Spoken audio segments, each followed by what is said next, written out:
Paramagnet है, फेरो तो है ही नहीं, मामला तो पैरा और डाया है। तो बताओ क्या है? नहीं पड़ गए? नम नहीं नहीं, मैंने नमक का घोल पूछा था, नमक नहीं पूछा था, नमक का घोल पूछा था। आप नहीं कर गए। रिटेंटिविटी बिल्कुल एकदम आप परफेक्ट लेके, कोई दिक्कत नहीं, सही है। एक मैंने और दिया था फेरी मैग्नेट, वो क्या होता है? वो भी नहीं पड़ गया। नहीं ढूंढा नहीं, ढूंढते तो मिलता। आजकल तो मैंने कहा टेक्नोलॉजी इतनी आगे चली गई है, ढूंढने पे तो मिलता है। हर हाथ में मोबाइल है, ढूंढने पे तो मिलता है। ऐसे कुछ चीज है ही नहीं जो ढूंढने पे नहीं मिलता है। ढूंढने पे पूरी चीज मिलती है, और नहीं मिलती ढूंढने पर, वो चीज मैं आपको देता ही क्यों? वो मैं चीज आपको क्यों देता? ढूंढने पे मिलने वाले देता है ना। जैसे मैंने कल धारणा शक्ति मात्रक पूछा, वो बच्चा कहाँ गया? वो कह रहा था मात्रक होता ही नहीं है। मैंने कहा है, तभी तो मैंने दिया है। अच्छा, उसका देने का, मेरे देने का कोई विशेष कारण नहीं, मेरा एक कारण था उसका सवाल देने का। यदि आपने धारणा शक्ति मात्रक ऐसा, तो आपको याद रहता नहीं है। अब धारणा शक्ति वेबर प्रति मीटर स्क्वायर आपने दे के आए हो, तो आपको इसका भी याद रहेगा, फ्लक्स घनत्व का भी रहेगा, और चुंबकीय क्षेत्र का भी रहेगा, सबका सेम आया। ये दिमाग में भी फिट बैठ जाएगा।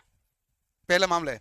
फेरी मैग्नेट देने का कारण है कि जैसे फेरी मैग्नेट आप देखे होगे, तो आपको फेरो में, पेरा में, डाया में, फेरी में फर्क पता रहेगा, इसलिए वो दिया हुआ दूसरा सवाल। और तीसरा नमक का घोल दिया हुआ इसलिए है कि आप है ना, इनके उदाहरण देखो कि फेरो मैग्नेट के उदाहरण होते क्या क्या है, डाया के होते क्या क्या है, पेरा के होते क्या है। यदि आप उदाहरण देखोगे तो एक दो नए नाम भी मिलेंगे। जिन्होंने भी पहले एग्जाम दे रखा है उनसे पूछो कि इसके सवाल काफी ज्यादा रहते हैं।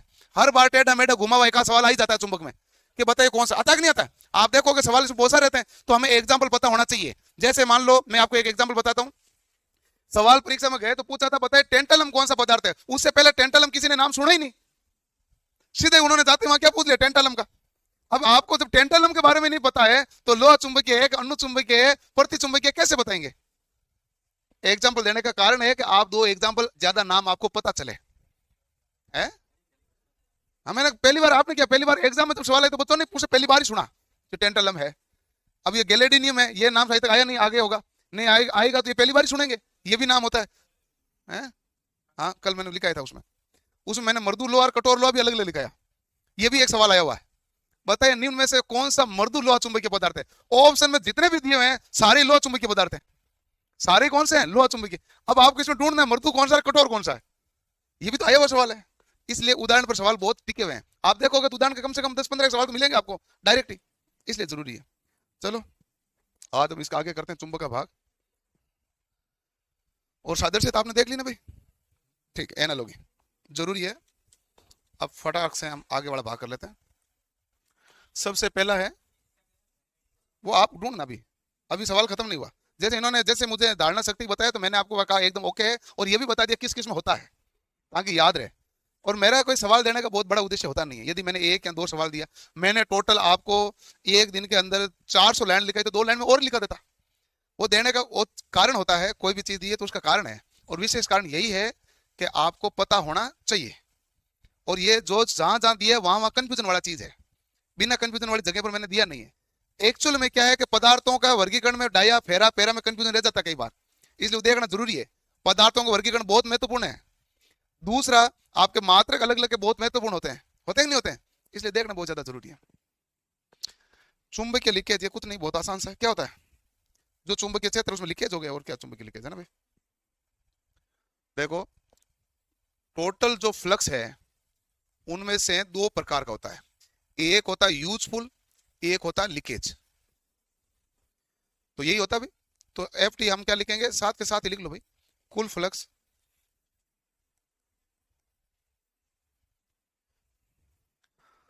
कुल फ्लक्स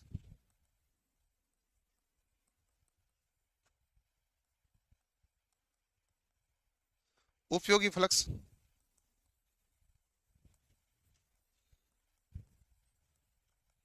लीकेज फ्लक्स। तो हमारे पास टोटल फ्लक्स है, उपयोगी और लीकेज को जोड़ के होता है, उसे कहते हैं टोटल फ्लक्स। जैसे मैं आपको एक उदाहरण के साथ बताता हूं।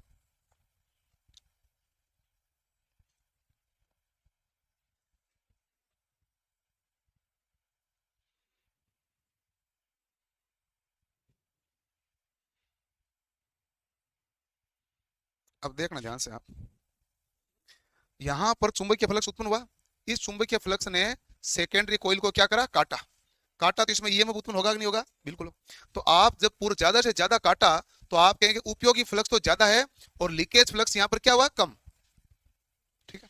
दूसरा है, यहां मैंने चुंबकीय फ्लक्स बनाया तो चुंबकीय फ्लक्स कुछ काटा और कम ही काटा और ज्यादातर है जो काटा नहीं, या तो ऐसे चला गया वैसे है। आप इसमें देखो ऊपर वाले की तुलना में इसमें उपयोगी फ्लक्स क्या है? कम। और उपयोगी कम होगा तो लीकेज क्या हो जाएगा? ज्यादा। कुल फ्लक्स में से उपयोगी फ्लक्स निकाल दोगे, पीछे क्या बचेगा? लीकेज। यानी मैंने टोटल फ्लक्स उत्पन्न किया 100 वेबर, मेरे आगे काम आया 80 वेबर, तो बाकी का 20 वेबर क्या हुआ? लीकेज।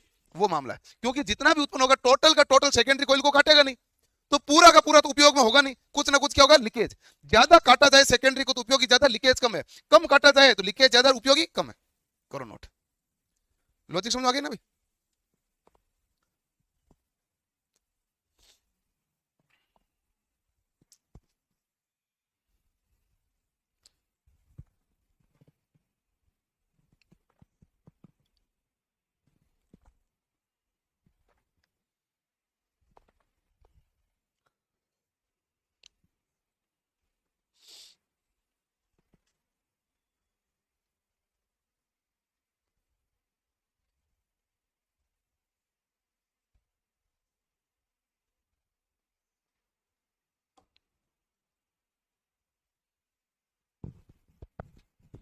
लिख लिया?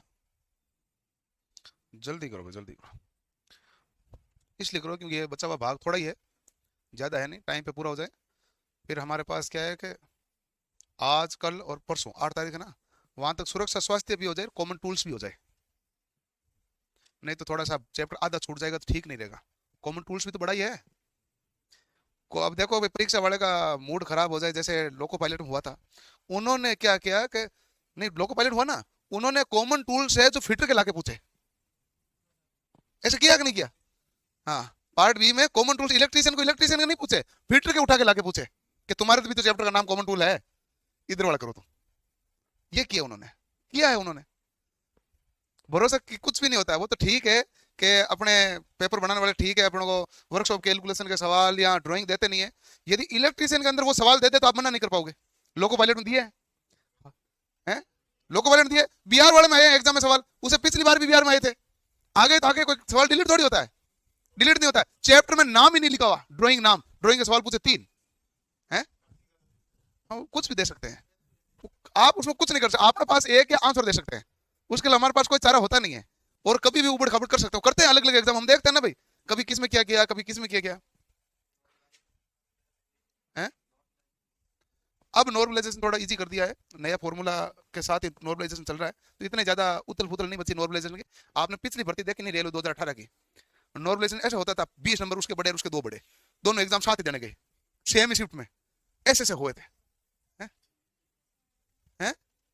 लीकेज पता नहीं चला कि लिखा नहीं? क्योंकि जो लीकेज मैंने बताया वो तो तुमने बनाया ही नहीं ना। कहां बनाया? ये बनाना है लीकेज, ये बना रहा फ्लक्स। यदि फ्लक्स काटेगा ज्यादा से ज्यादा तो उपयोग हुआ, लीकेज के वक्त कम। और यदि फ्लक्स ने सेकेंडरी कॉइल को काटा कम, ये या तो पहले फ्लक्स पास हो गया या फ्लक्स बाद में पास हुआ, तो इसका मतलब लीकेज क्या हुआ? ज्यादा, उपयोग क्या हुआ? कम। प्राथमिक कॉइल में तो फ्लक्स उत्पन्न होगा, यदि वो फ्लक्स सेकेंडरी को काटेगा तभी तो उपयोग हुआ, जब सेकेंडरी को काटेगा नहीं तो उपयोग हुआ क्या? ये मामला है। अगला ससेप्टिबिलिटी क्या होती है? म्यू आर -1 क्या दर्शाती है? पदार्थ के चुंबकीय गुण को दर्शाती है।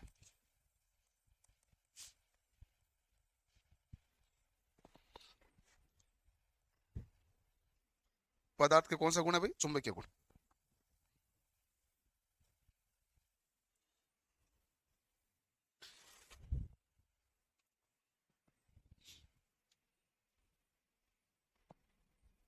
चुंबकशीलता का विलोम क्या होता है? रिलेक्टेंस होता है, रिलेक्टिविटी। ये नहीं मैं नहीं बता सकता डायरेक्ट, आप इंग्लिश में लिखो। परमियंस का विक्रम क्या है? तो रिलेक्टेंस। परमिएबिलिटी का क्या है? रिलेक्टिविटी। जब भी चुंबकशीलता नाम आए तो इंग्लिश देख लेना, ये कांड हो चुका है पहले। इंग्लिश में सही होता है, हिंदी में गड़बड़ करते हैं। हिंदी में परमियंस को भी चुंबकशीलता लिख दिया, वो गड़बड़ हो सकता है, इसलिए आपको क्या नाम देखना पड़ेगा? इंग्लिश का। और मैंने लिखा है वो, इसलिए जरूरी है। और पेपर में भी आपको ऊपर इस पर लिखा आता है कोई भी विवाद में इंग्लिश ही मान्य है, लिखा हुआ भी तो यही है। फिर आप ये भी नहीं कह सकते आपने लिखा तो चुंबकशीलता था कि भले ही लिखो आप। इंग्लिश में देखो परमियंस एक परमिएबिलिटी है, और पेपर जो बनता है मूल रूप से इंग्लिश में बनता है, हिंदी में नहीं बनता है। मूल रूप से पेपर इंग्लिश में बनता है, हिंदी में ट्रांसलेट होता है। टेक्निकल का कभी पेपर हिंदी में नहीं बना है, पेपर इंग्लिश में ही बना है, इंग्लिश में ही बनेगा आगे। क्योंकि आप सोचो पेपर बनाने वाला है कौन, जेई एई वो लोग, उनको पूरी हिंदी नहीं आती इस मामले में, क्योंकि वो बीटेक एमटेक किए हुए हैं, उनको हिंदी आती नहीं है, वो काफी पुराने हैं और उनकी इंग्लिश बहुत ठीक है, बहुत अच्छी है। क्योंकि सरकार के साथ ज्यादातर वो वार्तालाप में भी, बोलचाल में, अफसरों में ज्यादा इंग्लिश चलती है ना, तो इंग्लिश में ही पेपर बनाते हैं वो। पेपर आईटी वाला बंदा थोड़ी बना रहा वहां, आप खुद सोचो पेपर बना कौन रहा, वो है। अब उसके बाद में ट्रांसलेट करने का काम दे रहे हैं कि ऑफिस में किसी और को कि तू ट्रांसलेट कर, किसी ने सही कर दिया किसी ने नहीं किया, मामला ऐसा हो जाता है। चुंबकीय संतृप्ति क्या होता है बताओ, हैं? किसी पदार्थ में या किसी कोइल में धारा का मान बढ़ाने पर चुंबकीय गुण में वृद्धि होती है, लेकिन एक बिंदु ऐसा आता है कि उसके बाद धारा का मान बढ़ाने पर भी चुंबकीय गुण नियत हो जाते हैं, उससे हम कहते हैं सेचुरेशन। फॉर एग्जाम्पल, आपने पढ़ना शुरू किया, आपके नंबर आए, मान लो पहला टेस्ट दिया 50 में से नंबर आए 20, फिर और पढ़ा, अगले टेस्ट में आए नंबर 25, फिर और पढ़ा नंबर आए 30, फिर और पढ़ा नंबर आए 35, फिर और पढ़ा नंबर आए 40, फिर और पढ़ा नंबर आए 41, फिर और पढ़ा नंबर आए 40, फिर और पढ़ा नंबर आए 39, फिर और पढ़ा नंबर आए 41। मतलब आप 39 40 41 में घूमने लगे, पढ़ और रहे हो लेकिन नंबर वही है, तो इसका मतलब आपका क्या आ गया, सेचुरेशन। इनपुट तो बढ़ा रहे हो लेकिन आउटपुट में वृद्धि नहीं हो रही, इसे सेचुरेशन कहते हैं। कोई भी चीज का सेचुरेशन मतलब ये है कि शुरुआत में धारा बढ़ाएंगे चुंबकीय गुण बढ़ेगा, धारा और बढ़ाएंगे चुंबकीय गुण और बढ़ेगा, लेकिन एक बिंदु ऐसा आएगा कि अब धारा का मान कितना भी बढ़ा दो लेकिन चुंबकीय गुण क्या हो गए, नियत। उसे हम क्या कहते हैं, संतृप्ति यानी सेचुरेशन। लिख लो, कुंडली में धारा के मान में वृद्धि करने पर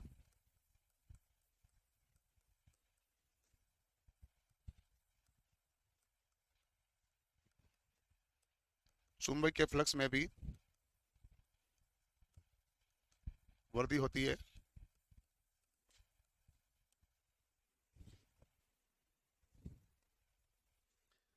उसके बाद नहीं, धारा का मान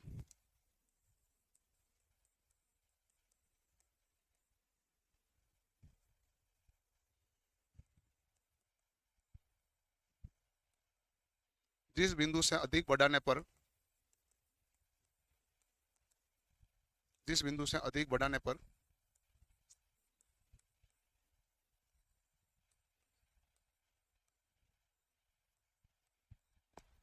धारा का मान, जिस बिंदु से अधिक बढ़ाने पर चुंबकीय गुण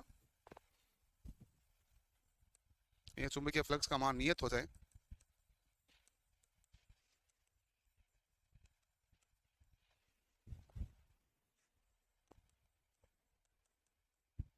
नियत हो जाए, इससे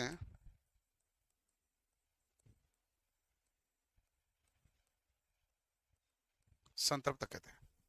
ठीक है, जैसे हमारे पास दो प्रकार का होता है, एक होता है लोहा कोर,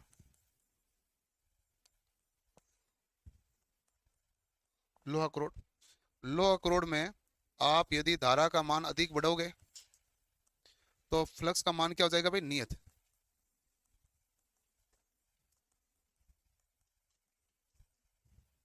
फ्लक्स का मान क्या हो जाएगा, नियत। लेकिन एयर कोर है, वायु क्रोड, वायु क्रोड का सवाल क्या आया हुआ ना परीक्षा में, हमारे पास नंबर ऑफ टर्न बढ़ा देंगे। यदि हमारे पास सेचुरेशन आ जाता है संतृप्तता के बाद,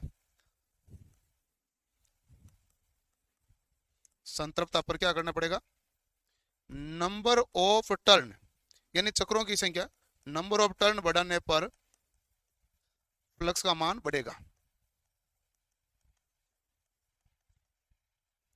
तो आपने कह दिया भाई यहां तो बढ़ेगा, कह दिया, कोई दिक्कत नहीं करी आपने, लेकिन यहां क्यों नहीं कहा भाई बढ़ेगा, क्योंकि यहां क्रोड फिक्स हो जाती है, इतनी है क्रोड, तो इसके ऊपर ही कोयल का लपेटा लगा सकते हो। ये तो एयर कोर है, हवा में भले लपेटा आके कितना लगाओ, कितना ही लगाओ, क्रोड की साइज फिक्स हो रही है। एयर कोर तो मतलब हवा में लपेटे, तो आप, और यदि आपको फ्लक्स का मान बढ़ाना तो एक लपेटा और लगा दो, और फ्लक्स का मान बढ़ाना तो एक और लपेटा लगा दो, एक फ्लक्स का मान और बढ़ाना और लगा दो लपेटा, यहाँ फिक्स हो गया। अब इसमें जो लपेट आ गए उसमें लपेटों की संख्या में वृद्धि हो सकती है क्या? नहीं, क्योंकि लोहा क्रोड है, लोहा क्रोड तो पूरा भर गया। अब नंबर ऑफ टर्न में वृद्धि नहीं हो सकती, लेकिन यहाँ नंबर ऑफ टर्न में वृद्धि हो सकती है।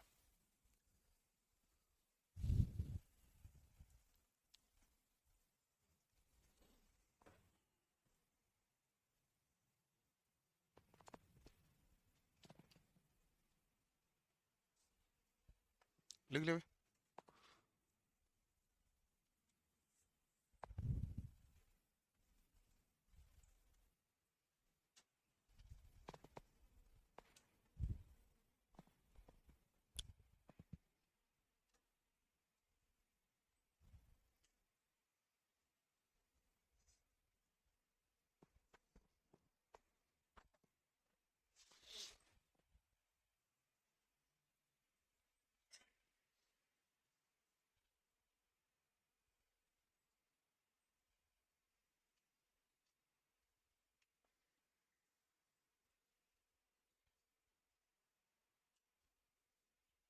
हो गया भाई?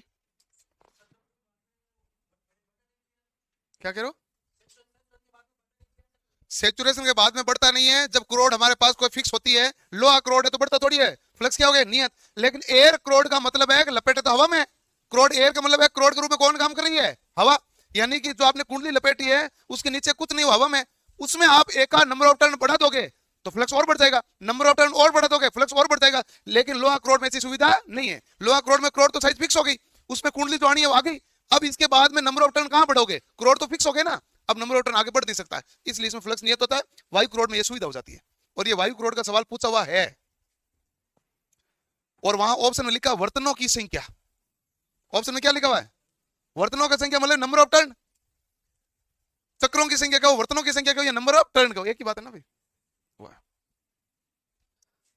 अगला क्या भाई?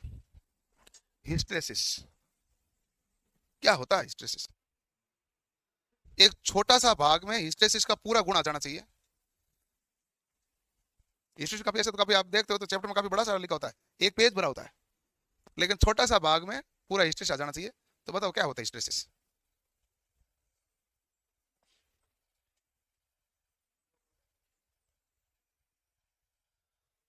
अब आप थोड़ा सा एक बार देख लो फिर लिख लेना, क्योंकि थोड़ा सा ज्यादा जरूरी है ये हमारे पास बी है। बी होता है क्या है? चुंबकीय फ्लक्स घनत्व। एच है, एच क्या होता है? सामर्थ्य। बी क्या होता है? चुंबकीय फ्लक्स घनत्व। एच क्या होता है? सामर्थ्य। ठीक है। शुरुआत में जैसे जैसे एच का मान बढ़ाओगे बी का मान क्या होगा? बढ़ेगा। एच का मान बढ़ाने पर बी का मान क्या होगा भाई? बढ़ेगा। और एक बिंदु ऐसा आ जाएगा कि इसके बाद में आप एच का मान तो बढ़ा रहे हो लेकिन बी का मान नहीं बढ़ रहा। तो जब एच का मान बढ़ाने पर भी बी का मान नहीं बढ़ रहा तो उसे आप क्या कहेंगे? सेचुरेशन। सेचुरेशन का मतलब है संतृप्तता। कहेंगे कि नहीं कहेंगे? ठीक है। अब आपके पास क्या हुआ कि अब आपने बी को घटाना शुरू किया। जब बी आपने घटाया तो बी को घटाने पर जब बी का मान हमारे पास जीरो नहीं हुआ, एच का जीरो हो गया। एच तो यहां पर देखो भाई 5 4 3 2 1 0 आ गया नहीं है, लेकिन बी का मान जीरो हुआ क्या? नहीं। एच का मान जीरो होने पर भी बी का मान जीरो नहीं हुआ, तो सवाल पूछा जाएगा कि भाई हमारे पास एच का मान जीरो होने पर भी बी का मान जीरो क्यों नहीं हुआ? तो किस कारण जीरो नहीं हुआ? सेचुरेशन का कारण नहीं, सेचुरेशन तो ये रहा कारण। अवशिष्ट चुंबकत्व के कारण। अवशिष्ट चुंबकत्व का मतलब चुंबकत्व का कुछ गुण जमा रह जाता है। अवशिष्ट चुंबकत्व किसे कहते हैं? जब किसी पदार्थ को चुंबकीय क्षेत्र से हटा लेते हैं फिर भी जो चुंबकीय गुण बच जाते हैं उसे हम क्या कहते हैं? अवशिष्ट चुंबकत्व। तो अवशिष्ट चुंबकत्व के कारण ऐसा हुआ। तो ये तो हमारे पास O है, और ये अवशिष्ट चुंबकत्व रेजिडुअल मैग्नेटिज्म में, तो OR लिख दिया मैंने। OR का मतलब क्या आ गया? अवशिष्ट चुंबकत्व। क्या आ गया? अवशिष्ट चुंबकत्व। अब जब अवशिष्ट चुंबकत्व है तो इसको हटाना तो पड़ेगा। इसको हटाने के लिए कौन सा बल लगता है? निग्रहिता, कोरेसिविटी लगता है कि नहीं लगता है? अवशिष्ट चुंबकत्व को हटाने के लिए कौन सा बल लगता है? निग्रहिता। ठीक है। तो आप देखेंगे इसमें, इसको और इधर करेंगे तो हमारे पास आएगा ये OC। OC हमारे पास क्या होता है? कोरेसिविटी के लिए निग्रहिता बल। कौन सा बल आया? निग्रहिता बल आ गया। ठीक है। फिर ये इस प्रकार बना। ये हमारे पास पूरा एक रूप ही बना है, थोड़ा सा टेढ़ा मेढ़ा हो सकता है। ठीक है। तो ये हमारे पास कौन सा कहलाता है? Hysteresis loop. अब देखो आप मशीन पढ़ोगे ना तो हिस्टेरेसिस हानि नाम आता है एक। क्या आता है भाई? हिस्टैरिसीस हानि का मान BH वक्र का क्षेत्रफल के बराबर होता है। किसके बराबर है? ये क्षेत्रफल, ये देखो, ये क्षेत्रफल, क्षेत्र घेरा कि नहीं घेरा? तो BH वक्र के क्षेत्रफल के बराबर क्या होगा? हिस्टैरिसीस हानि का मान। हिस्टैरिसीस हानि का मान किसके बराबर होगा? BH वक्र के क्षेत्रफल बराबर। और एक मैं लाइन लिखूं, B लेक्स बाई H, इसका मतलब क्या है? हैं? B H से पश्चगामी है, यही हुआ ना भाई। ले का मतलब क्या होता है? इसका मतलब क्या हुआ? H जीरो हो गया, फिर भी B जीरो नहीं हुआ। B पीछे चल रहा है कि नहीं चल रहा? देखो यहां पर दोनों एक जगह वैल्यू पर थे, H घटता घटता A तो जीरो हो गया, लेकिन B जीरो हुआ क्या? नहीं। H जीरो होने पर भी B जीरो नहीं हुआ, और H माइनस में गया तब जाके B क्या हुआ? जीरो। तो यानी कि B क्या चल रहा है? पीछे। तो B लेक्स बाई H, तो B H से क्या है? पश्चगम। ये भी क्लियर? एक और पॉइंट, हमारे पास दो प्रकार के होते हैं, एक तो होता है स्थायी चुंबक का, दूसरा अस्थायी चुंबक। स्थायी चुंबक में हमारे पास जो बनेगा,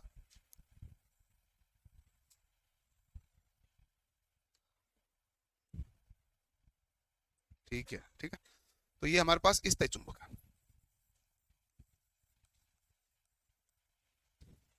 अस्थायी चुंबक में कैसे बनता है? अंतर आप बता देना डायग्राम वाला बताते समय। अस्थायी चुंबक कैसे बनाओ भाई? संकरा पतला, छोटा बनाना है बड़ा? छोटा नहीं, बड़ा ही होगा ये। यदि इसको छोटा बना दिया तो हमारे पास H बढ़ने पर B बिल्कुल बढ़ा ही नहीं। H बढ़ने पर B बिल्कुल बढ़ा ही नहीं, क्योंकि चुंबकीय फ्लक्स घनत्व का मान भी तो ज्यादा होना चाहिए। तो ये इस प्रकार होता है। अच्छा नहीं बना, उल्टा नहीं बना ये थोड़ा,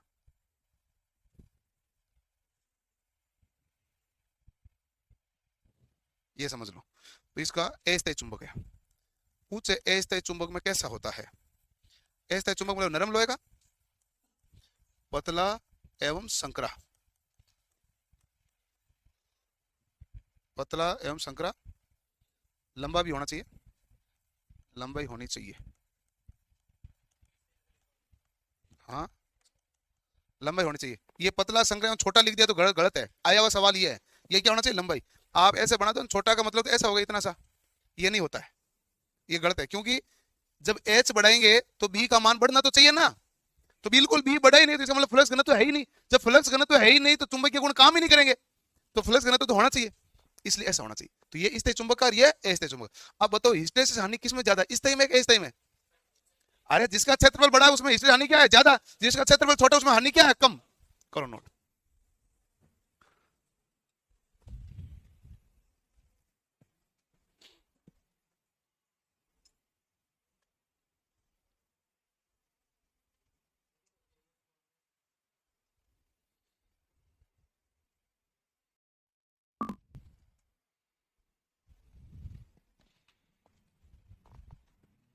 तो इसका दूसरा नाम क्या हो गया? BH वक्र।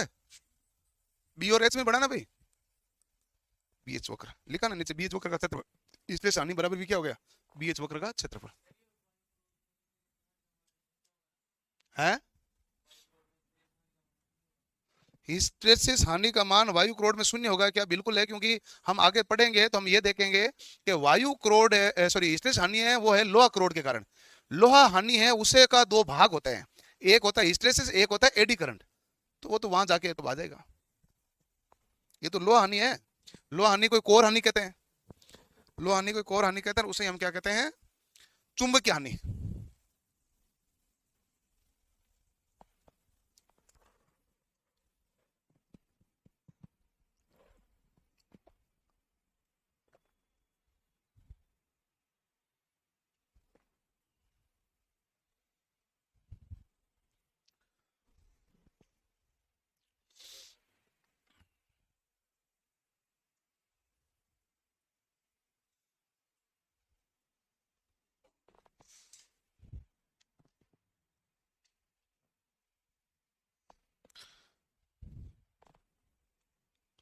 जल्दी लिखो भाई।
है।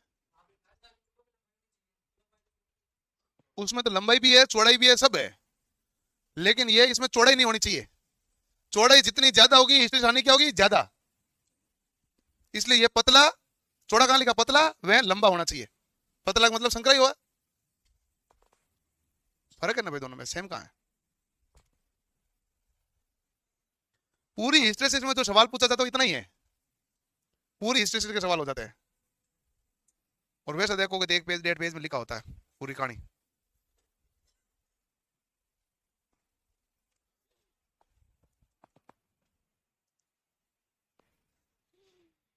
कल कौन से टॉपिक का टेस्ट लें आपके।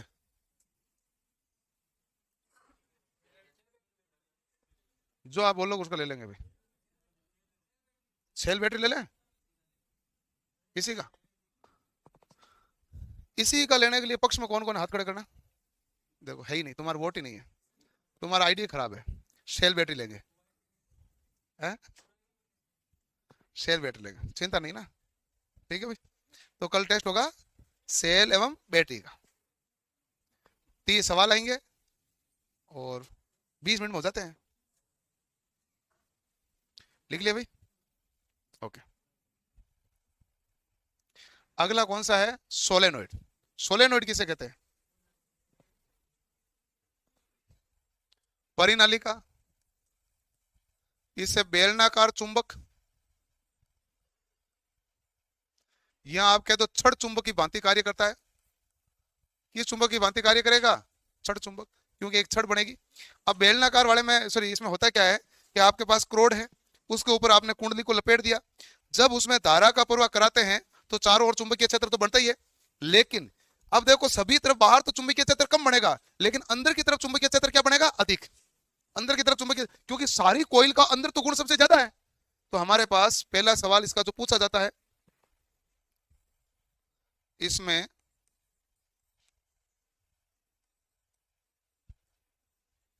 अंदर की ओर रेखीय, ये यूनिफॉर्म लिख दो, यूनिफॉर्म, यहां लिख दो एक समान, टेक्निकल नाम यूनिफॉर्म है, यूनिफॉर्म चुंबकीय क्षेत्र होता है।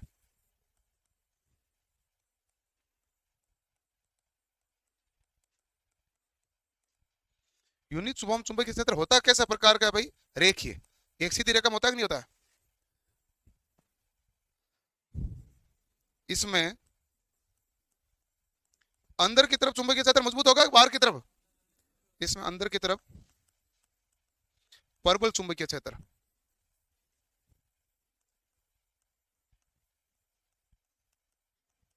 एवं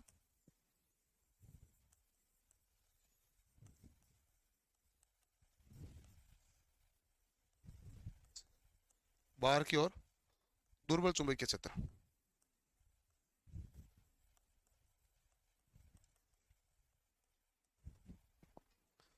इसमें अंदर की ओर प्रबल चुंबकीय क्षेत्र है, बाहर की ओर दुर्बल चुंबकीय क्षेत्र है। ठीक है भाई,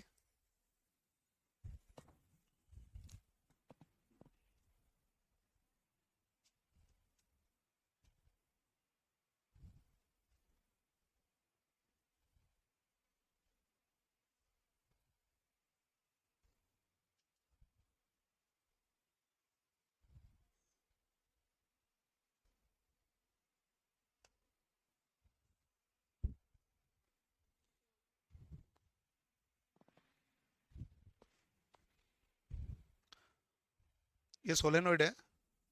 आपको परिनालिका नहीं लिखे, सोलेनोइड ऐसे भी लिखा हुआ है, परीक्षा में आया हुआ सवाल है भाई। आप सारे शब्दों की इज्जत करना, इंग्लिश की हिंदी की बराबर, ये जरूरी है। ऐसे भी तो लिखा है सोलेनोइड, आता है। परिनालिका आप ढूंढते रहोगे, परिनालिका मिलना जरूरी नहीं है। अभी आएगा टोरॉइड, ये सोलेनोइड है। सोलेनोइड बाहर चुंबकीय क्षेत्र होता है दुर्बल, बहुत कमजोर होता है, और बाहर चुंबकीय क्षेत्र जो शून्य होता है वो है टोरॉइड, जिसमें शून्य होता है। इसमें होता है दुर्बल, उसमें होगा शून्य। क्या बुखार रहेगा आपको,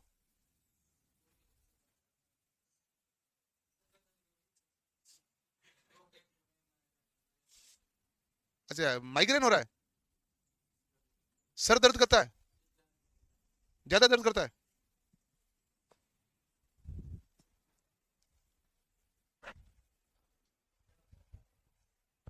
हैं?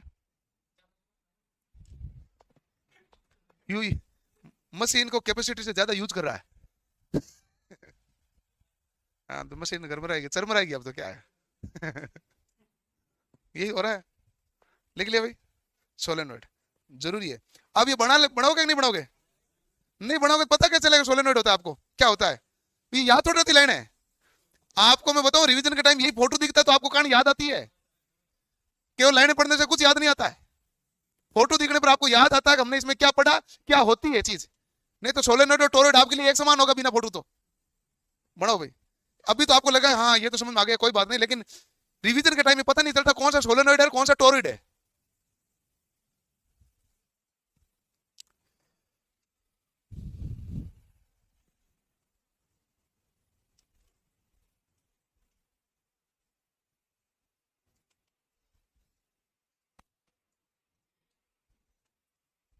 प्रॉब्लम आ रही है बच्चों के? हैं? तुमने बता दिया आगे? आगे बता दो ना, महिपाल को बता दो कि इसमें टेक्निकल इशू आ रहा है, ताकि वो दूर तो करें कम से कम।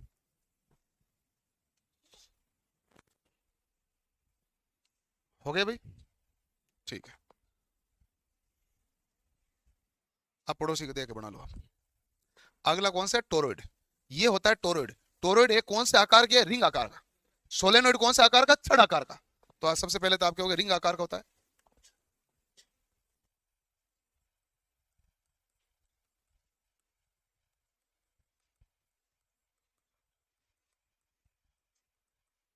अब देखो रिंग में, रिंग कोई भी होता है तो उसमें चारों ओर जो चुंबकीय क्षेत्र बना, इन सभी चुंबकीय क्षेत्र का केंद्र बिंदु तो एक ही जगह है, इसलिए इसे कहते हैं से केंद्रीय चुंबकीय क्षेत्र। इसमें कैसा चुंबकीय क्षेत्र था? से केंद्रीय, क्योंकि सभी चुंबकीय क्षेत्र का केंद्र बिंदु तो एक कॉमन हो गया यहाँ। तो ये हमारे पास बन जाता है से केंद्रीय चुंबकीय क्षेत्र।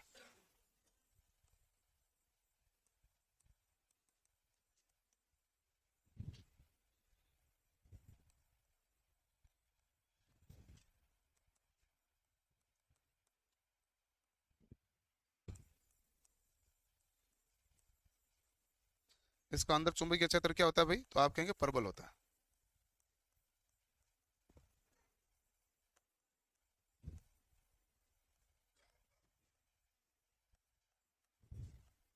बाहर चुंबकीय क्षेत्र शून्य या लगभग नगण्य।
हो गया भाई? अंदर चुंबकीय क्षेत्र प्रबल, बाहर चुंबकीय क्षेत्र शून्य, या फिर आप कह दो लगभग क्या हो गया? नगण्य। क्या हुआ?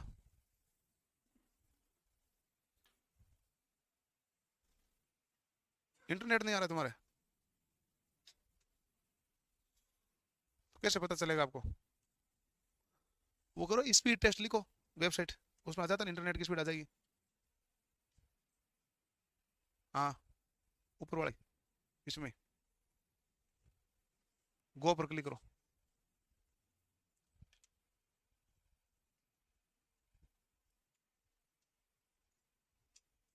आ रही नहीं स्पीड?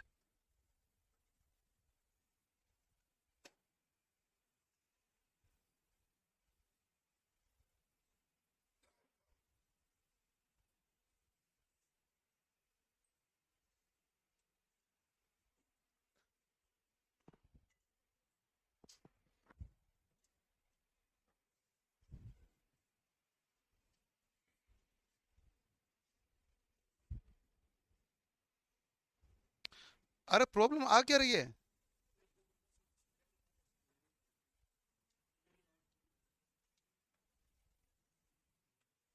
अच्छा, अभी तो चल रहा है सही, नहीं चल रहा मोबाइल सही?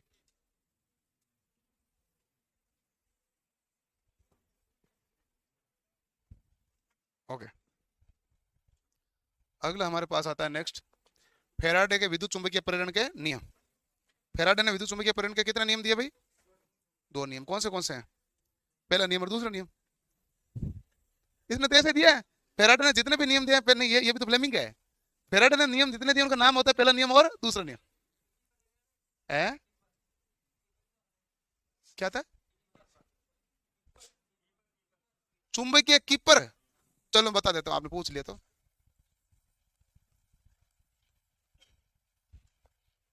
चलो मैं आपसे ही पूछता हूँ, आप तो मुझे सामान्यतः कीपर किसे कहते हैं? चुंबक को छोड़ दो, कीपर किसे कहते हैं? चुंबक को भूल जाओ, चुंबक नाम की बात चर्चा ही नहीं चल रही है। आप इतना बताओ कीपर किसे कहते हैं?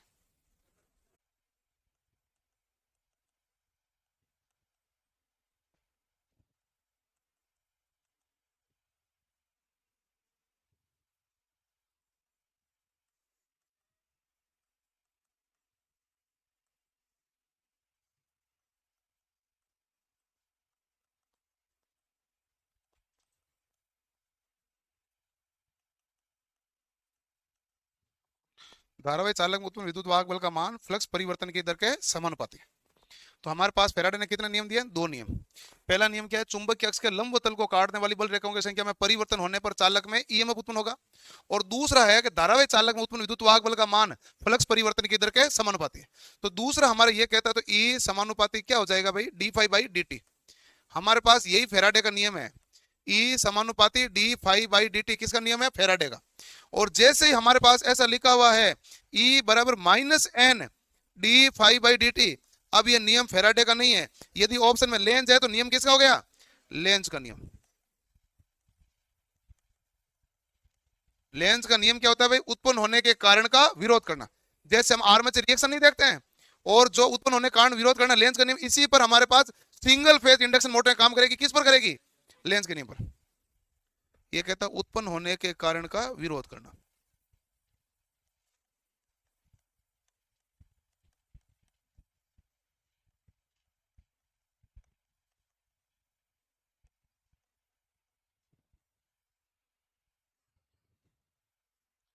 उत्पन्न होने के कारण का विरोध करना, ये हमारे पास कौन सा नियम है? लेंस का नियम।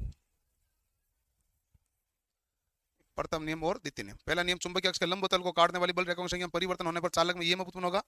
दूसरा नियम यह कहता है कि धारावाही चालक में उत्पन्न विद्युत वाहक बल का मान फ्लक्स में परिवर्तन की दर के समानुपाती है। तो यही हमारे पास कौन सा नियम है? लेंस का नियम।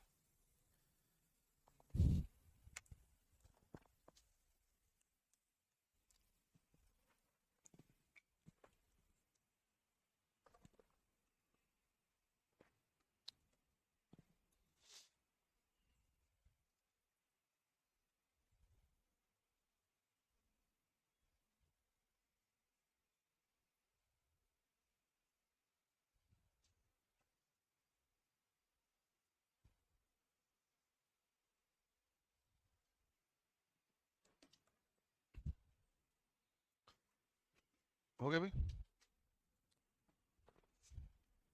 लेंस का नियम होता है। अब यदि मान लो लेंस का नियम ऑप्शन में दे ही नहीं, ये सूत्र दे दे, आप क्या करोगे? फेराडे का नियम। यदि फेराडे और लेंस दोनों, तो क्या करना पड़ेगा? लेंस का नियम। माइनस का निशान आ गया। ये तो कहानी है, ये किसकी है? फेराडे की। ये किसकी है? फेराडे की। ई समानुपाती D phi by D T. Minus का निशान किसके कारण आता है? उत्पन्न होने के कारण का विरोध करना। यही कौन सा नियम है? लेंस का नियम है। उत्पन्न होने के कारण का विरोध करना, ईएमएफ भी होता है। अगला प्रेरित ईएमएफ। प्रेरित ईएमएफ यदि स्थैतिक है, जो ट्रांसफॉर्मर में लागू होता है, तो ई बराबर हमारे पास क्या होता है भाई? Minus N D phi by D T. ठीक है। और हमारे पास गतिक है, तो इसका सूत्र भाई आपको बताना पड़ेगा। ई बराबर B L V sine theta, B L V sine theta. B हमारे पास क्या होता है? चुंबकीय फ्लक्स घनत्व है। क्या कहलाता है? चुंबकीय फ्लक्स घनत्व है।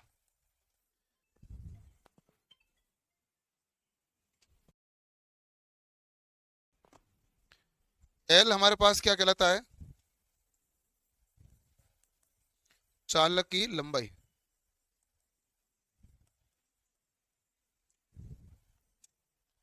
वी हमारे पास क्या कहलाता है? चालक का वेग।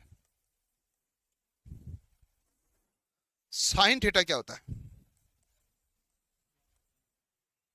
तो आप कहेंगे देखो थीटा क्या होता है? चालक तथा चुंबकीय क्षेत्र के बीच का कोण, उसे थीटा कहते हैं। साइन थीटा तो ज्या कोण, कोस थीटा होता है तो कोस ज्या कोण। साइन थीटा हिंदी में क्या कहते हैं? ज्या कोण।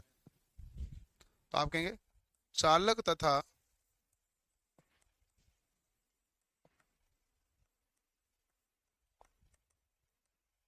चुंबकीय क्षेत्र के बीच ज्या कोण। और अच्छा अब देखो इसमें दो कंडीशन है। यदि हमारे पास लंबवत कंडीशन है, एक समांतर है। यदि चालक और चुंबकीय क्षेत्र दोनों एक दूसरे के समांतर है, भाई ये चालक है और ये चुंबकीय क्षेत्र, दोनों क्या चल रहे हैं? समांतर। समांतर चल रहे हैं तो एक दूसरे को काटेंगे क्या? नहीं। समांतर कोई चीज एक दूसरे को काटती नहीं है। तो समांतर है तो थीटा कितना डिग्री है? 0 डिग्री। थीटा 0 डिग्री तो साइन 0 का मान कितना हो गया? 0। इससे हमारे पास विद्युत वाहक बल का मान क्या जाएगा? 0। जब दोनों हमारे पास चालक और चुंबकीय क्षेत्र समांतर है तो कुल उत्पन्न विद्युत वाहक बल का मान क्या हो जाएगा? 0। और यदि लंबवत है तो, लंबवत है तो आप कहेंगे थीटा मतलब कितना डिग्री? 90। और साइन 90 का मान कितना होता है? 1। साइन 90 का मान कितना होता है? 1। तो इसका मतलब ई हमारे पास क्या आ जाएगा? मैक्सिमम। ई हमारे पास क्या आ जाएगा? मैक्सिमम। तो चालक तथा चुंबकीय क्षेत्र के बीच ज्या कोण है जो हमारे पास कौन डिसाइड करेगा? Sign theta. बी हमारे पास चुंबकीय फ्लक्स घनत्व है। एल चालक की लंबाई है। वी चालक का वेग है। साइन थीटा है चालक तथा चुंबकीय क्षेत्र बीच के बीच ज्या कोण। एक और होता है चुंबकीय क्षेत्र के कारण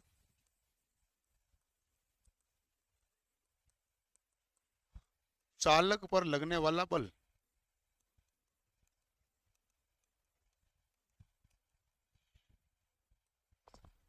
चुंबकीय क्षेत्र के कारण चालक पर लगने वाला बल एफ बराबर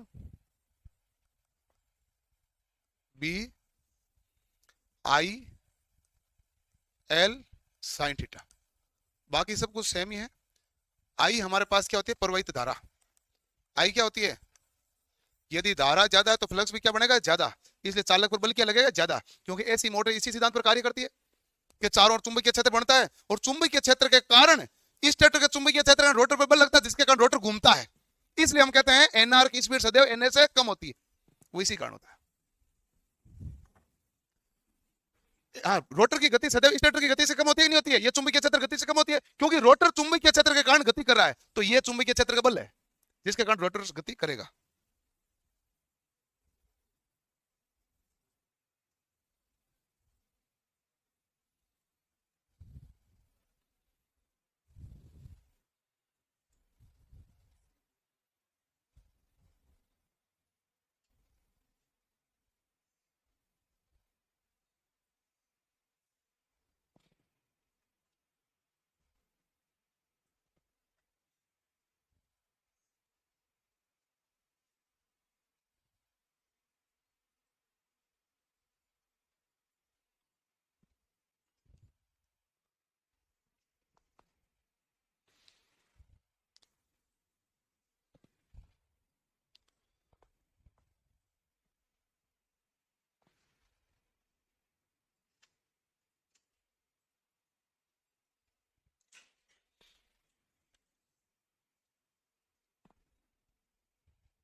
हो गया भाई?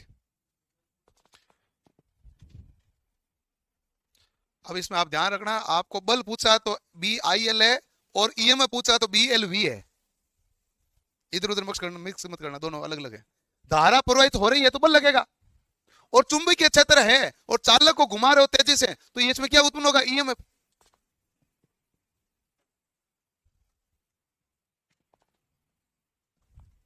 हो गया भाई? चलो ठीक है।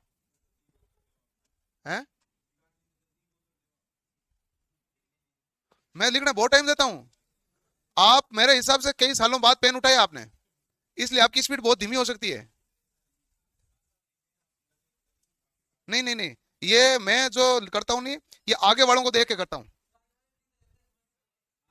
पागल थोड़ी है, मुझे मैं पर्सन पूछता हूँ उत्तर तो ज्यादातर ये देते हैं। इधर से कब उत्तर आता है, मेरे बहुत कम आता है, इधर से ज्यादा आता है। अब की बार ध्यान रखूंगा मैं।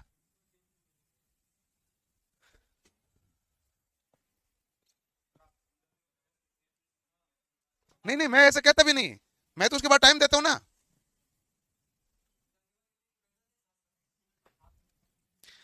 आप मानोगे नहीं, आपकी स्पीड काफी ज्यादा धीमी है, रियलिटी है। और और ये मुझे जहां तक लगता है आपने काफी टाइम बाद पेन उठाई, ऐसा भी कारण हो सकता है। हाँ हाँ, 3 साल हो गए ना, हाँ यही कारण है।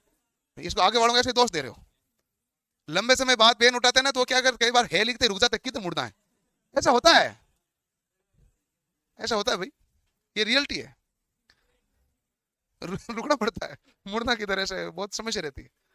हाँ, इसमें तो वैसा मामला है नहीं। अब इसमें क्या है कि सारा साइन कोस है, तो एक एक चीज आपको देख देख के लिखनी पड़ती है। बी एल वी है, पूरा पैराग्राफ तो सीधा है नहीं, जो एक बार देख ले लिख दिया। आपको एक एक पॉइंट देखना पड़ता है, सारा 20 प्रकार वैल्यू है, हैं? इसको देखनी पड़ेगा। अब तो लिख लिया। अगला देखो, अगला हमारे पास है फ्लेमिंग के नियम। फ्लेमिंग के नियम है 2। अगले का 9:30 कर देना बेटा, मॉड्यूल सेकंड का 9:30 कर देना। हाँ, फ्लेमिंग के नियम। फ्लेमिंग के नियम 2 प्रकार के हैं। एक होता है बाएं हाथ का नियम, और एक है दाएं हाथ का नियम। दाएं हाथ का नियम और दूसरा होता है बाएं हाथ का नियम। 2 ही नियम है ना भाई।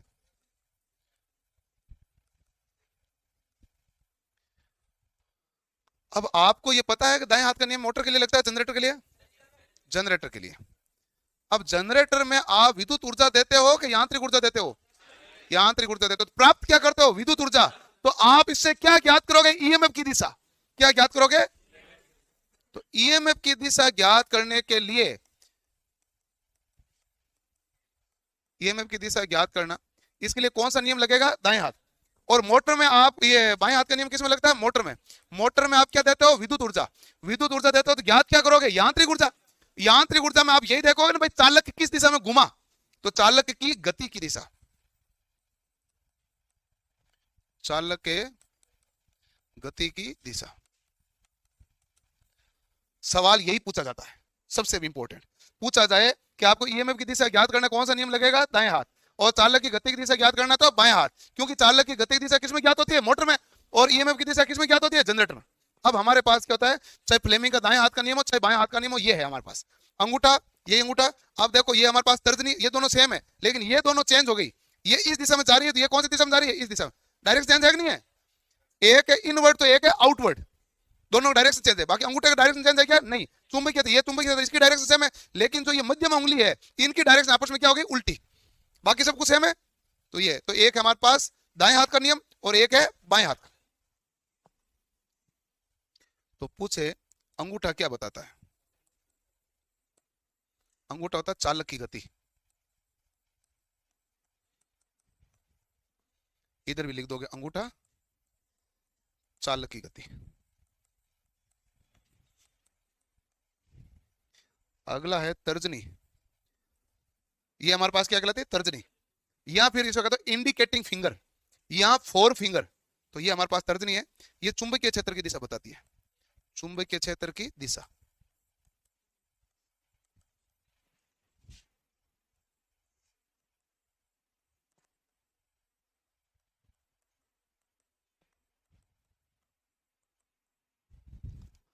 और मध्य में होती है मिडिल फिंगर, ये यहां पर कहलाती है ईएमएफ की दिशा, क्योंकि क्या ज्ञात करते हो? ईएमएफ ज्ञात करते हो ना, तो ईएमएफ की दिशा।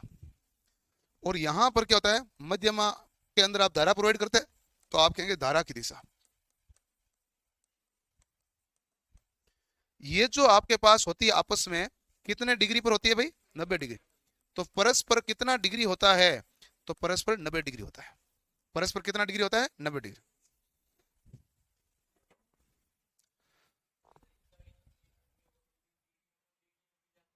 किसे? ध्यान रखो, एक लाइन, ईएमएफ कोई सा भी ज्ञात करना है तो दाएं हाथ, और चालक की गति ज्ञात करना है तो बाएं हाथ। वो सवाल ऐसा है कि मोटर में ईएमएफ की दिशा कौन ज्ञात करेगा? बंदा कहेगा मोटर मोटर तो ये रहा, लेकिन नहीं, मैंने यही बताया, मोटर में ये क्या ज्ञात करेगा? चालक की गति दिशा। और ईएमएफ की दिशा ज्ञात करना तो कौन सा लगेगा? दाएं हाथ। तो ये चीजें, ये दोनों पॉइंट है ना, ये इंपॉर्टेंट है। मोटर और जनरेटर तो इसलिए आया ना भाई, मोटर में ज्ञात क्या करना पड़ता है? यांत्रिक ऊर्जा, यांत्रिक बोला चालक की गति, और जनरेटर में ज्ञात क्या करना पड़ता है? विद्युत ऊर्जा यानी ईएमएफ की दिशा। कारण है ये।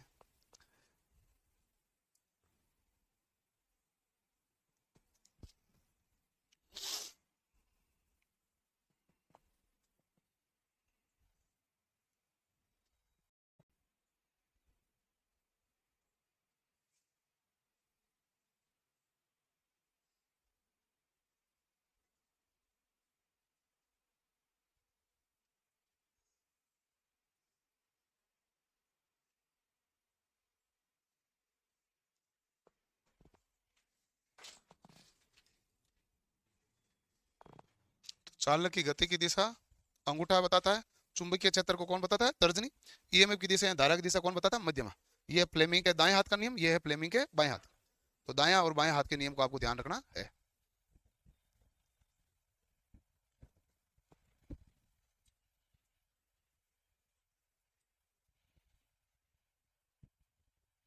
अब तो लिख लिया भाई।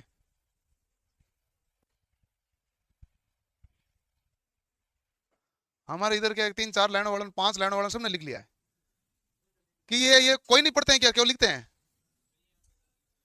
506 लाइन है। मैं देखता हूँ पीछे मुड़ के, कभी तुम गड़बड़ करके देखो, पीछे मुड़ के देखता हूं मैं। धीरे लिखने वाले को थोड़ा आगे बैठना चाहिए ताकि स्पीड मैच हो जाएगी। अब ये 3 पॉइंट नोट कर लो। चुंबक पूरा हो गया। लोहा चुंबकीय पदार्थ है जो डोमेन के निर्माण के कारण हुआ था, जो हमने सबसे पहले देखा था कि जितने ज्यादा डोमेन होंगे तो लोहा चुंबकीय पदार्थ बनेगा। किसके कारण बना था? डोमेन के कारण। डोमेन की संख्या क्या थी? 10 की घात 18 से 10 की घात 21। जो अनुचुंबकीय पदार्थ है वो इलेक्ट्रॉन की चक्रण गति के कारण होता है। इलेक्ट्रॉन जो चक्रण करता है, वाइब्रेशन करता है ना, उस गति के कारण कौन सा पदार्थ प्राप्त होता है? अनुचुंबकीय। और इलेक्ट्रॉनों की कक्षीय गति के कारण कौन सा पदार्थ होता है? प्रतिचुंबकीय। ये है मामला। हाँ, 3 पॉइंट है, इंपॉर्टेंट पॉइंट है तीनों।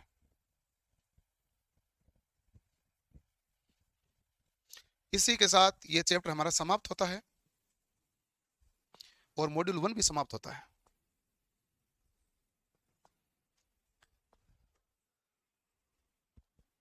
वो लेके आ जाओ भाई, नोट्स लाइव है क्या?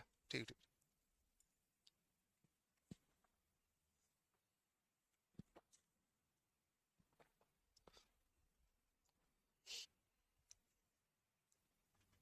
अब हमारे पास 5-7 मिनट का टाइम है। जिसको पानी पीने जाना पानी पियाना, जिसको डाउट पूछना डाउट पूछ लेना। हम अब इस क्लास को एंड करके तुरंत नई क्लास डालेंगे, क्योंकि अगली क्लास मॉड्यूल 2 में जाएगी ना भाई, सुरक्षा एवं स्वास्थ्य। 9:30 पर शुरू करेंगे उस क्लास को। तो आपका जो भी है चुंबक में कोई भी डाउट पूछना चाहते हो पूछ लो। इसमें सवाल डायरेक्ट यही पूछा गया था कि इलेक्ट्रॉनों की कक्षीय गति के कारण कौन सा पदार्थ का निर्माण हुआ? लोहा चुंबकीय, अनुचुंबकीय, प्रतिचुंबकीय या नॉन मैग्नेटिक अचुंबकीय? तो आप क्या कहोगे कि इलेक्ट्रॉनों की कक्षीय गति के कारण जो पदार्थ बनता है वो प्रतिचुंबकीय है, क्योंकि कक्षीय गति है जो हमारे पास चुंबक के गुण को नुकसान पहुंचाती है, फायदा नहीं करती है। और चक्रण गति है, उसमें नहीं के बराबर मामला होता है, प्रभाव नहीं होता है। और डोमेन होता है तो ये पूरा का पूरा चुंबकीय पदार्थ का निर्माण कर लेते हैं। तो ये मामला है। ये तीनों सब है तो इलेक्ट्रॉनों पर डिपेंड है। ये डोमेन क्या है? अणु है ना। देखो चुंबक में 2 ध्रुव होते हैं, उत्तरी और दक्षिणी। ठीक है, दोनों ध्रुवों की सामर्थ्य क्या होती है? एक समान। यदि चुंबक को तोड़ा जाए तो नए उत्तरी तथा दक्षिणी ध्रुव का निर्माण होगा। ठीक है, और इसके अलावा यदि चुंबक में एकल ध्रुव होता ही नहीं है, ध्रुव होंगे कितने होंगे? 2। ठीक है, चुंबक को पीटने पर, चुंबक को जलाने पर, चुंबक को फर्श पर नीचे गिराने से उसका चुंबकीय गुण नष्ट होता है। ये सामान्य गुण में शायद लिखना भूल गया, ये आप समझ गए हैं? मैं बोल रहा था लेकिन वो कई बार इसी में हेडिंग है। चुंबक में क्या शब्दावली बहुत ही, तो सब हेडिंग लिख लिया मैंने कहा हेडिंग आ गई ना तो चीज नहीं छूटेगी। स्टार्ट ये लिखी थोड़ी नहीं लिखी, बोली थी, बोला था। हाँ, परमियंस। हाँ, देखो कि परमियंस है जो हमारे पास, ऐसे समझो कि जैसे मान लो प्रतिरोध है, वो क्या कहलाता है? रिलक्टेंस। तो रिलक्टेंस का व्युत्क्रम क्या होगा? परमियंस। परमियंस का मतलब है ये चुंबकीय फ्लक्स में सहयोग करेगा, ये चुंबकीय फ्लक्स का जाने दो। लेकिन इस परमियंस का जो गुण है वो परमिएबिलिटी कहलाता है। जैसे रेजिस्टेंस का गुण क्या कहलाता है? रेजिस्टिविटी। कंडक्टेंस का गुण क्या होता है? कंडक्टिविटी। परमियंस का गुण क्या है? परमिएबिलिटी। गुण है। परमिएबिलिटी का व्युत्क्रम है रिलेक्टिविटी, परमियंस का है रिलक्टेंस। दोनों फर्क है। इंग्लिश हिंदी में नाम भाई पता मत रखना, हिंदी का नाम इसमें गड़बड़ करता है। एक तो कंडक्टेंस में गड़बड़ करता है, जो आगे आता है ना चालकता का मात्रक क्या मत बताना, तुम इंग्लिश देख बताना। कंडक्टेंस पूछा कि कंडक्टिविटी पूछा? Conductivity sigma. हाँ, परमिएबिलिटी म्यू। म्यू केवल म्यू।